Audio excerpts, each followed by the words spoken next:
Live. Hi, Hi, this is David. my name's David. And today we are going to go over basically relationship. Where are you looking?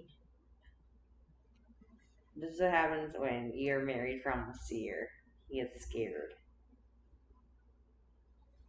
What are we going over today? I don't know, but I was scared before we got married, so what are we going over today? Okay, so back I'm to along it. for the ride. I know. We are going over basically what it's like when you start a relationship and you have different goals as an individual versus in the relationship, how you kind of go about that. And specifically, how do you balance health goals with your partner? That's been a really big question that I've gotten from several of my friends and people specifically who aren't in a competitive sport. How do they do that? So, I guess the first thing that when we started dating, we basically learned like each other's not only our love languages, but kind of our drivers and our motivators. And so as you're learning more about the person that you're with in your relationship, your marriage, whatever have you, you're learning what what are those triggers? What are those things that light a fire within them in a good way? What are the things that maybe get them, agitated because it doesn't jive with how they learn, how they work? But then on the other end, what are the things that you can do to help them be uplifted and continue to grow and flourish? And like David and I being almost opposites in a way, I have to motivate myself in different ways than he motivates himself. And so when he and I are like setting our own goals for the year, like put everything in a planner, which you guys have seen in some of my videos, and I detail everything out. Whereas David's more like big picture. He has like an idea of what he wants to accomplish, but he doesn't necessarily need to write it all out to achieve it, even though I think he should write it all out because it would help him stay guided and focused when he gets distracted because he does have ADHD. So, tell me I'm wrong. I don't know how to read or write, let's be honest. So The writing part, yes. the reading part would be the difficult part. I could write, but I wouldn't know what I'm writing down. um, yeah, I'm not a huge reader and writer. Never have been. I've been mathematic brained, so I've been very, very visual and verbal learner my whole life. And just because I didn't take the time to really practice training that portion of my brain like I should, and now I'm doing a lot more reading now. And I can read sciences. Like I can read sciences super easily because I think of it more in math. I can memorize history because I think of it in puzzles. So it's just the way I know my brain functions and I know the pieces of the puzzles that I need to accomplish to get to X, Y, and Z. I just need to make sure that I continue to piece the puzzles in a way that makes sense. And that's probably the most difficult part when it comes to goal setting for me.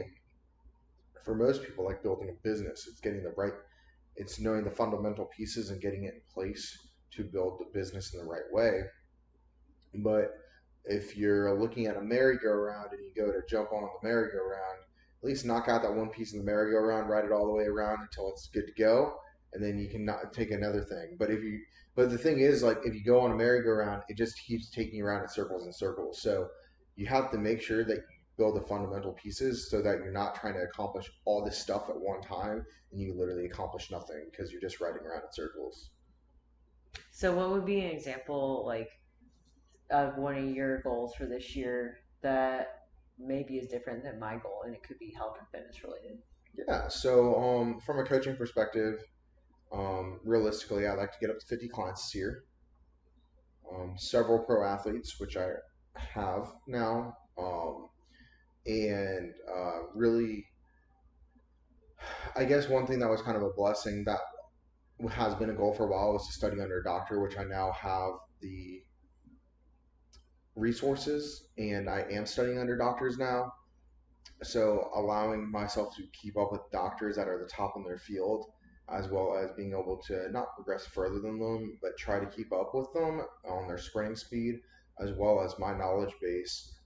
If I can hold conversations with doctors that are at the top in their field and even take it a step further into the areas where they are not studying, then I can offer them something because I get offered something back in return. So I think it's always been my goal to not be in non-parasitic relationships where I can learn something from someone else as well as them being able to learn something from me. But if I'm just spewing out information, you're just learning, you're just an energy sucker at the end of the day. And that's why you get hired as a coach. A lot, like 50% of my athletes right now are coaches. Like, so they're learning under me.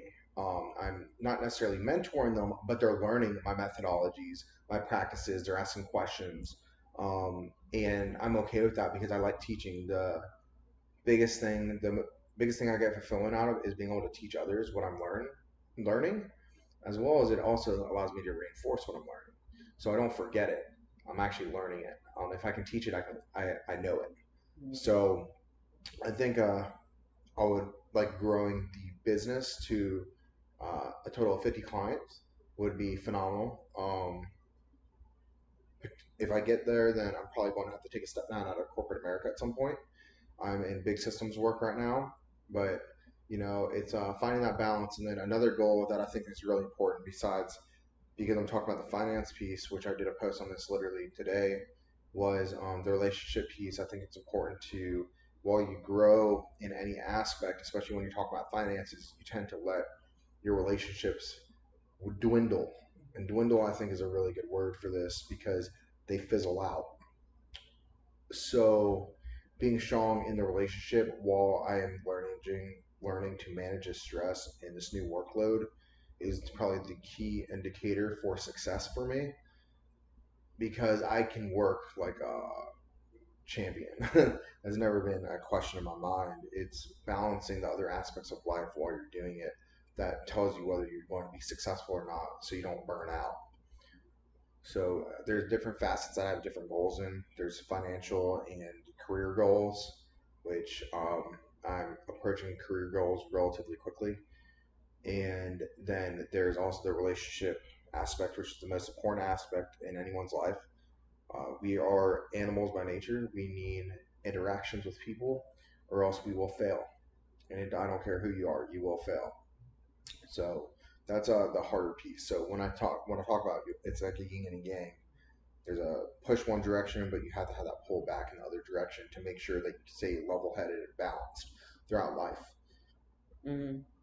So one thing, first off, I was talking about like your personal health and fitness goals. So Ah, like weight training or food or something like that. But to his point, we're in a different phase of our life where we've pretty much nailed down our health and fitness routines and habits. So to us, like it's not necessarily a goal that we have to set because we already live it out every single day. Like I just meal prep for 3 hours and it's just what you do. You just get the chicken made, you make the turkey, you make the vegetables, you get everything put together because then you can follow through and you don't have to think on it.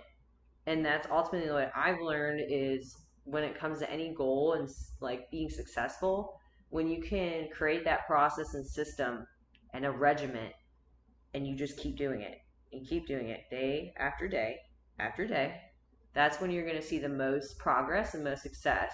And like both David and I right now, bodybuilding is still one of our like foundations, if you will, but it's not necessarily our top goal for this year because it'll happen when it'll happen. And like we've got other priorities. Like David's talking about growing his business. I want to grow my online coaching business as well, but we're also looking at buying a home and progressing in other areas of our lives. And so when you're kind of balancing all these things, I think a lot of people they start out with the career piece or they start out with the education piece and then the health and fitness piece comes in a little bit later because then a lot of people realize how important being able to execute in the career financial education piece is when you finally are healthier and your brain's working better because of you're putting good food in it and you're resting, and the exercise is giving you more energy and endorphins, and all these things, these puzzle pieces are fitting together better because people are fitting those goals in a way that they work synergistically. That makes sense? Yeah, no, I think you kind of hit the nail on the head. When one's about, like, you have to make sure that there is a balance in life, because like if your body is not up to par, then your light will dwindle. You know, if your light is dwindling, then your cognitive functionality is going to dwindle out as well. Mm-hmm. So it's like the mind, body, and soul, they all have to work together. Yep. And there, when one is flourishing, if it flourishes too much, the other ones may suffer. So you got to reel yourself in and make sure to keep that balance while one is flourishing.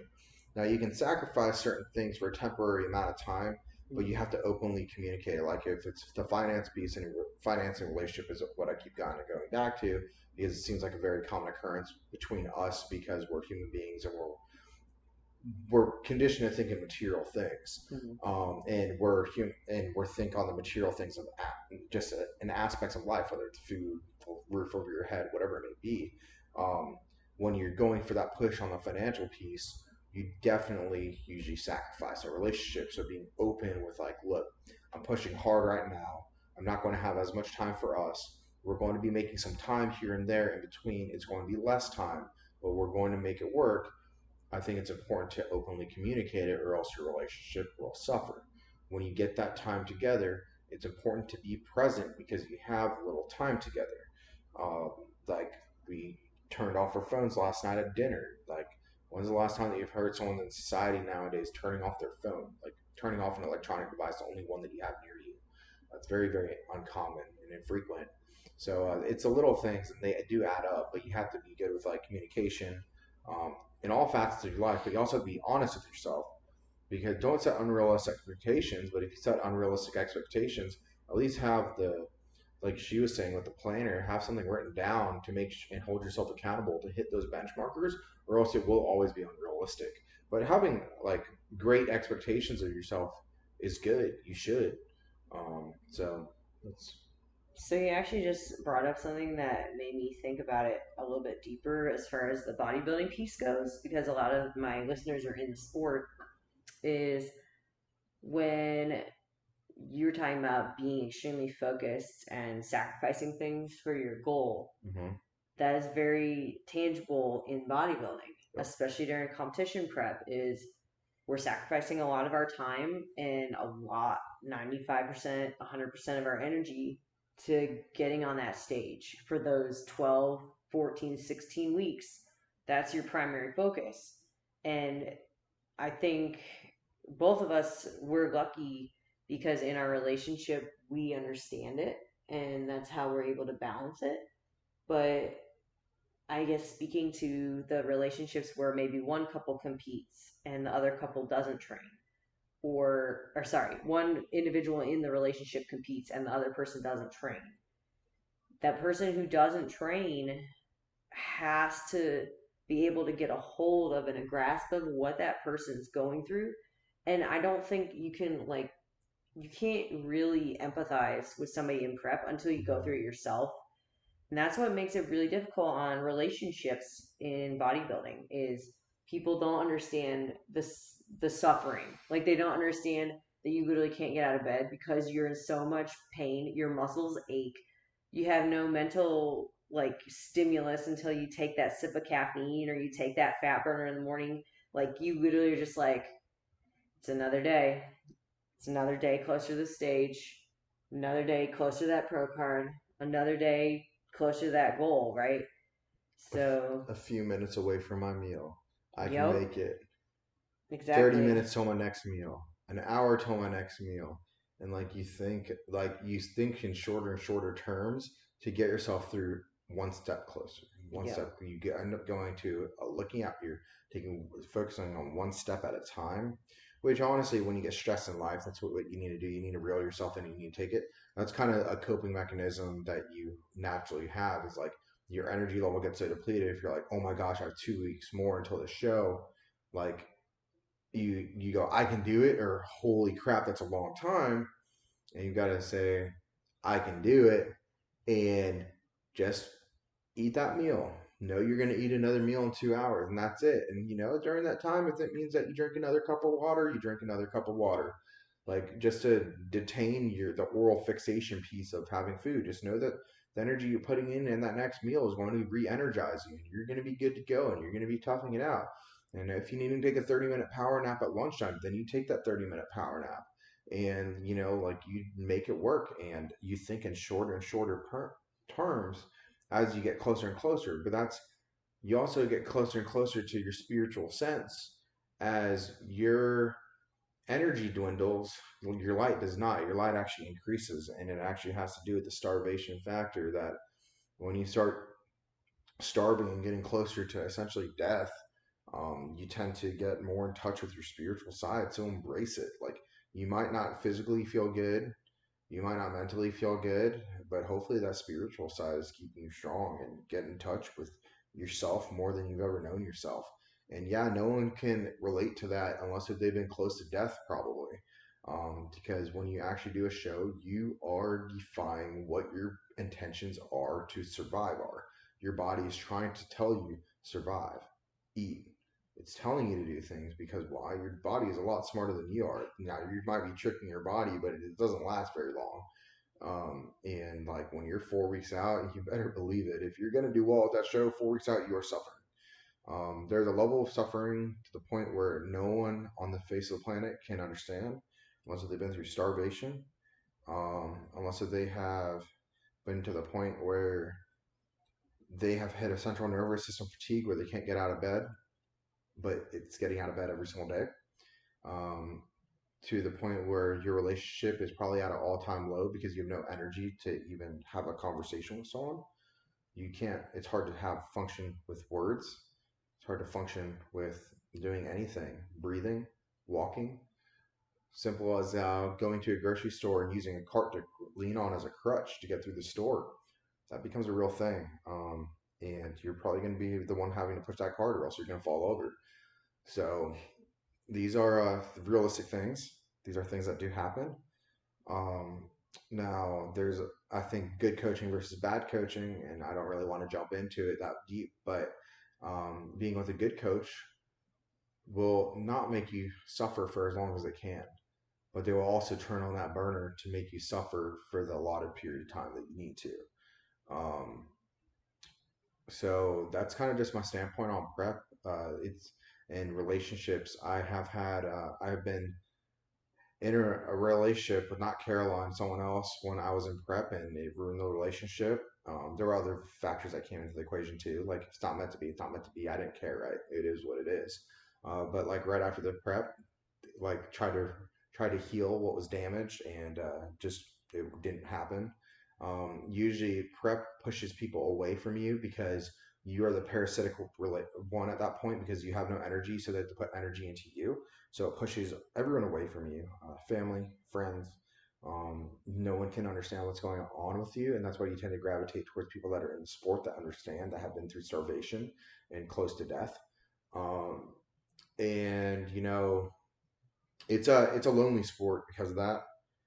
So finding someone that actually understands you, that's going through it, is completely different. I didn't want to settle down with someone that was in the sport, to be honest.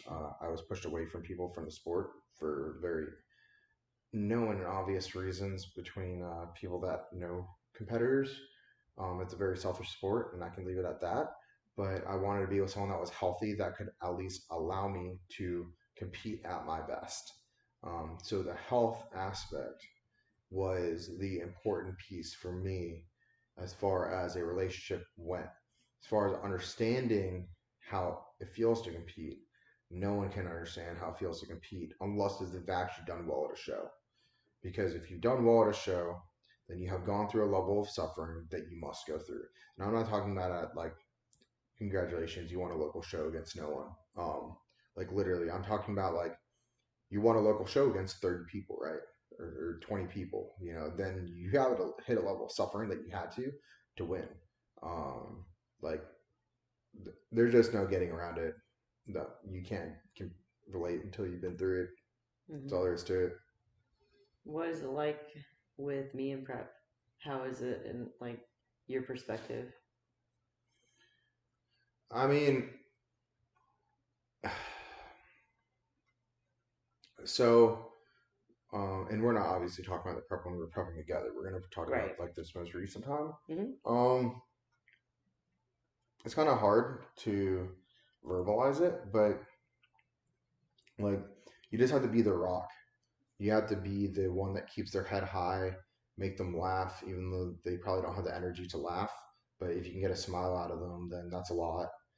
Keeping spirits high, I think, is the most important thing that I offered to Caroline in our relationship period, but definitely during the prep. Like, I was making her laugh up until the show.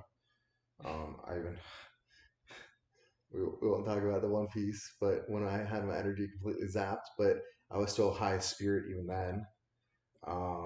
And But I what was I like? Like I want to know your perspective of what I was like as a partner and as a person. So you were questioning everything, and I just had to keep your head up. Like you were like a Debbie Downer, right? Like some days you're just like, ugh, like I don't think I'm gonna make it in the show. I'm not gonna look how I am. I'm like, yes, you will. I know you, and you know you, but you can't see that you know you right now. I was like, but I know you, and I know that you know that I know you. No one makes you bleed my own blood. Yeah. But so you just have to like remind them and to keep their spirits high because like I said that you can either let that light dwindle or you can keep that light burning hot. So you just need to keep adding fuel to that fire. But the reassurance piece that they are going to do well and offering them assistance when they need assistance when you can see that they're having a hard time or a hard day. Um, but really, when they're having a hard day, it's not the really helping you piece for you at least.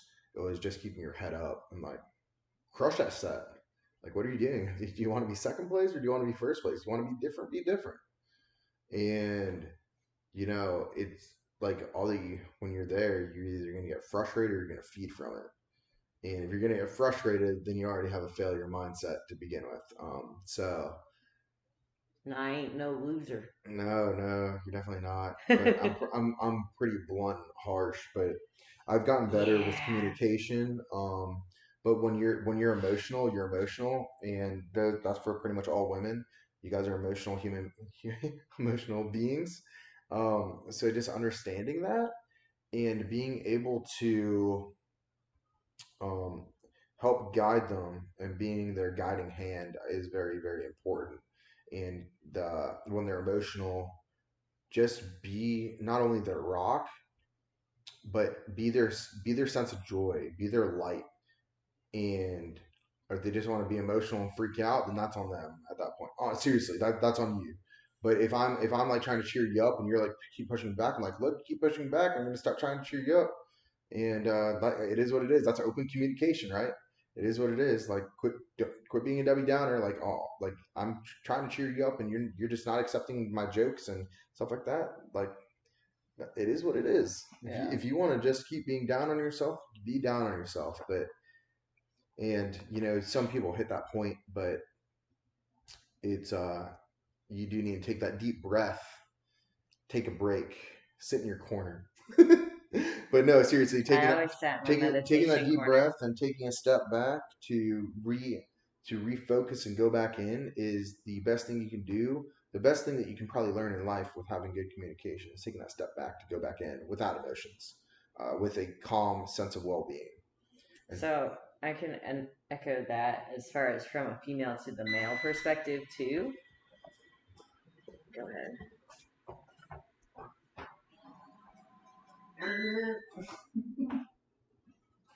Our vacuum cleaner went off. It's fine. Roomba. Yes. Yeah. So from my perspective to David being in prep, it was also like I had to remind myself to not take things personally and be able to show up for him. But if you are the female counterpart to your male bodybuilding counterpart, the men aren't going to need the emotional piece as much because they do become more emotionally numb, just flat out. They need more of the acts of service, assistance, just um, the physical knowing that you're there in case something happens, that you can be there to support them. Obviously, like if he's gonna fall to the floor, me trying to catch 220 pounds is a whole nother deal. But like if he's working and I know that he's gonna be gone all day, making his meal before he comes home makes a big difference. And that's not just like a thing to do as a wife, but something to be doing as a considerate partner.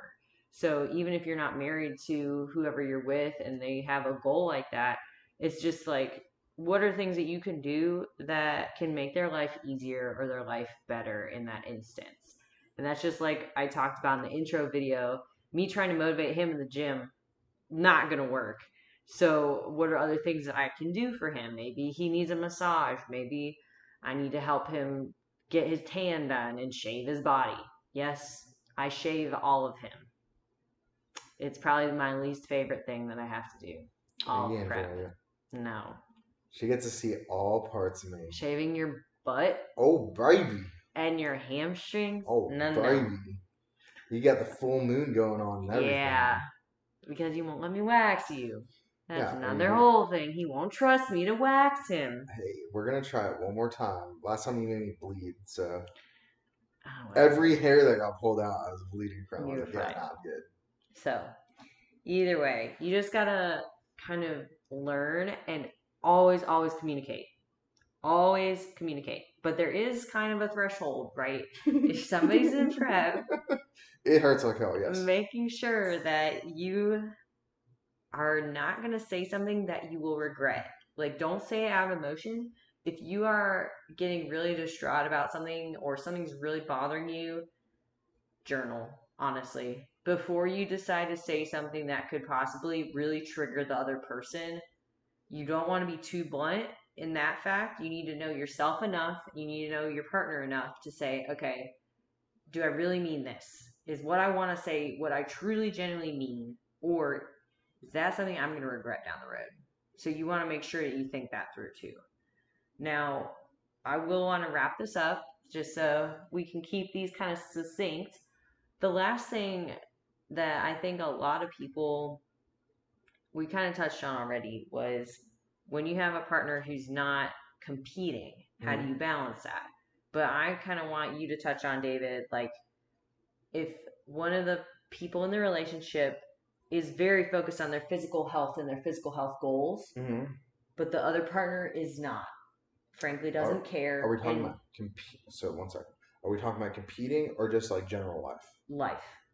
So if one partner is like goes to the gym 5 to 6 days a week, eating clean, meal prepping, doing all the health lifestyle things, but their partner is more of that career focus and goes to all the social events, drinking alcohol, doing staying up later, maybe they game in their free time and then they take out the partner on the weekend. The person who's doing the health and fitness goals, they might find some like disparity there. What? Disconnect. Yes. So what would you like? What has your experience been, or how would you help somebody through that? So I mean, I've been in that situation. Um, it obviously didn't work out, but Yay! No. um, so it's definitely different. It's navigating rough waters in the sense that there will always be a disconnect. The it is a lifestyle. It's not a hobby. Bodybuilding is a hobby. Stepping on stage is a hobby. That's fine. Like we already know the turmoil that it creates. I've already gone over that. But the thing about it is that you have to know how the person's past so they know how they're going to respond with situations. I think that's always important to understand someone's history, not to judge them on it, but to understand how they're going to process things. So when it comes to things like eating out, if you're eating out at a restaurant and you have to edit a menu and someone doesn't understand why you're like asking for, hey, can you not cook with oil or butter on that meal or something like that, that the person doesn't sigh or make fun of you for asking for it to be cooked in a healthier way or to go to a healthier restaurant. My odds are you're going to have to go to a more expensive restaurant where you actually can't edit the menu because then they have healthier food. Um, when I was dating someone that was not working out and stuff like that, usually if the person is supportive of you, they're probably going to end up going to the gym like once or twice a week or three times a week, maybe. Not like you are. Um, and they're going to make an effort to learn how to cook food, like for you and themselves, because they'll see the joy and the joy that it brings you. And if they don't see the joy that it brings you and how important it is for you, then it becomes very hard in a relationship. Mhm. So if something is bringing you joy in the relationship, I think it is very important to kind of focus on growing together because being healthy is not a bad thing for anyone. Um, so my perspective on it is you're trying to better yourself. Maybe they don't want to better themselves in that way, but taking a step in the right direction is very helpful. Mhm. And that's a big step. That shows them that they care about you too, and that they want to grow with you, and that they want to live a longer life. Living a longer life, I think, is important in any relationship or marriage, anything where you see yourself being with a person for a lifetime. So, Mhm. Yeah, for sure. But I think that's the biggest thing that people try and figure out is like, how do you balance with somebody who doesn't necessarily understand where you're coming from or what your goals are. So when you are setting these goals, being very transparent, setting the goal, and figuring out how you go about that, so you guys in turn can work as a unit, as a couple, and be able to grow and flourish together. Even if you don't eat the same foods or do the same workouts in the gym, you're able to work through that and help each other grow and be uplifted. So, yeah. Anything else on that topic? no, I think when someone though isn't into lifting and stuff like that, like Yeah, or just goal finding that setting. finding that happy balance and goal setting, and you guys will never have the same goals. Like we don't have the same goals. We never will have the same goals, and I'm like you need to understand that you guys shouldn't have the same exact goals, or else one person's being fake in the relationship or doesn't know what they want out of life. Mm-hmm. But you guys should have goals to grow together still. So it's like different. Guys should have relationship goals, and then you guys should have uh, the goals where you guys are growing individually. Mm-hmm. And it's almost like being comfortable with someone to be like, yeah, go out with your boys. You're gonna have a good time tonight. Why? Because you shouldn't not be able to do what you want to do as an individual, anyways. But you should reconvene in the middle and grow together at the same time. So it's okay to have your own separate paths, but Mm-hmm. you want to grow together. Yep. Cool. Well, thank y'all for tuning. Make sure to like, subscribe, and stay tuned for the next episode in this series in love and bodybuilding. All right, thanks for tuning in, y'all.